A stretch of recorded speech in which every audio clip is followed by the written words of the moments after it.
என் அன்பு தமிழ் உறவுகளே, பரிசுத்த வேதாகமும் புதிய ஏற்பாடில் 1 பேதுரு 2 இந்த அதிகாரங்களை பாருங்கள். 2ஆம் அதிகாரத்தில் இருந்து வாசிக்கிறேன் பாருங்கள். 13ஆம் வசனத்திலிருந்து, நீங்கள் மனுஷருடைய கட்டளைகள் யாவற்றிலும் கர்த்தர் நிமித்தம் கீழ்ப்படியுங்கள்.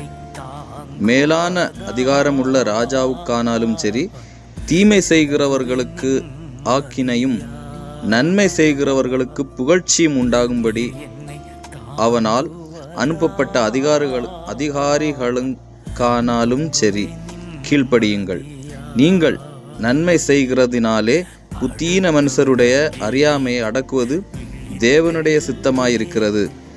சுயாதீனமுள்ளவர்களாயிருந்தும் உங்கள் சுயாதீனத்தை துர்குணத்திற்கு மூடலாக கொண்டிராமல் தேவனுக்கு அடிமைகளாயிருங்கள். எல்லோரையும் கனம் பண்ணுங்கள். சகோதரிடத்தில் அன்பு கூறுங்கள். தேவனுக்கு பயந்திருங்கள். ராஜாவை கனம் பண்ணுங்கள். வேலைக்காரரை அதிக பயத்தோടെ உங்கள் எஜமான்களுக்கு கீழ்ப்படிந்திருங்கள்.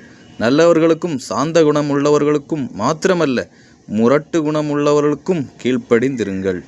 ஏனெனில் தேவன் மேல் பற்றுதலாயிருக்கிற மனசாட்சி நிமித்தம் ஒருவன் அநியாயமாய் பாடுபட்டு உபத்திரவங்களை பொறுமையாய் சகித்தால் அதுவே பிரதியாயிருக்கும்.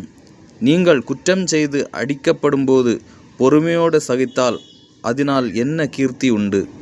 நீங்கள் நன்மை செய்து பாடுபடும்போது பொறுமையோடு சகித்தால் அதுவே தேவனுக்கு முன்பாக பிரீதியாயிருக்கும். ஓகே மக்களே, இன்றைய தினம் உள்ள வசனங்கள். அன்பு வணக்கம்.